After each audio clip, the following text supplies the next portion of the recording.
8ன்னு ஒரு நம்பர் இருக்குது. அதை நம்ம என்ன பண்ணுவோம், பைனரி கனெக்ட் பண்ணுறதுக்கு 2ஆல் டிவைட் பண்ணுவோம். அப்போ 4 ரிமைண்டர் 0. அதே போல் திரும்ப 2 இன்ட்டு 2 4 ரிமைண்டர் 0. திரும்ப 2 1 இன்ட்டு 2 ரிமைண்டர் 0. அப்போ நமக்கு என்ன கிடைக்குது, 1 0 0 0 கிடைக்குது. ஸோ இப்போ பார்த்தீங்கன்னா இப்போ எப்படி ஆக்சுவலாக 1 0 0 வந்தது அப்படின்னு பார்த்தீங்கன்னா, ஸோ இது 4 பிட்டில் வந்திருக்கு 8ன்றது. ஆக்சுவலாக இது பொசிஷன் 0. அப்போ இது 2 பவர் ஆஃப் 0ன்னு சொல்லுவோம், ஏன்னா இது பைனரி நம்பர். அப்போ 2 பவர் ஆஃப் 0, இது 2 பவர் ஆஃப் 1, இது 2 பவர் ஆஃப் 2, இது 2 பவர் ஆஃப் 3.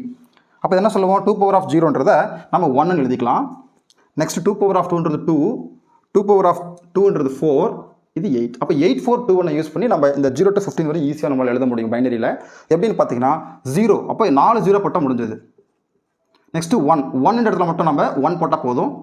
2 இடத்துல மட்டும் நம்ம 1 போட்டால் போதும். பாருங்கள்.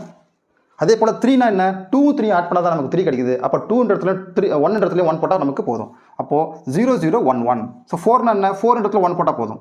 5னா 4 + 1. அப்போ 4 5 1 போட்டால்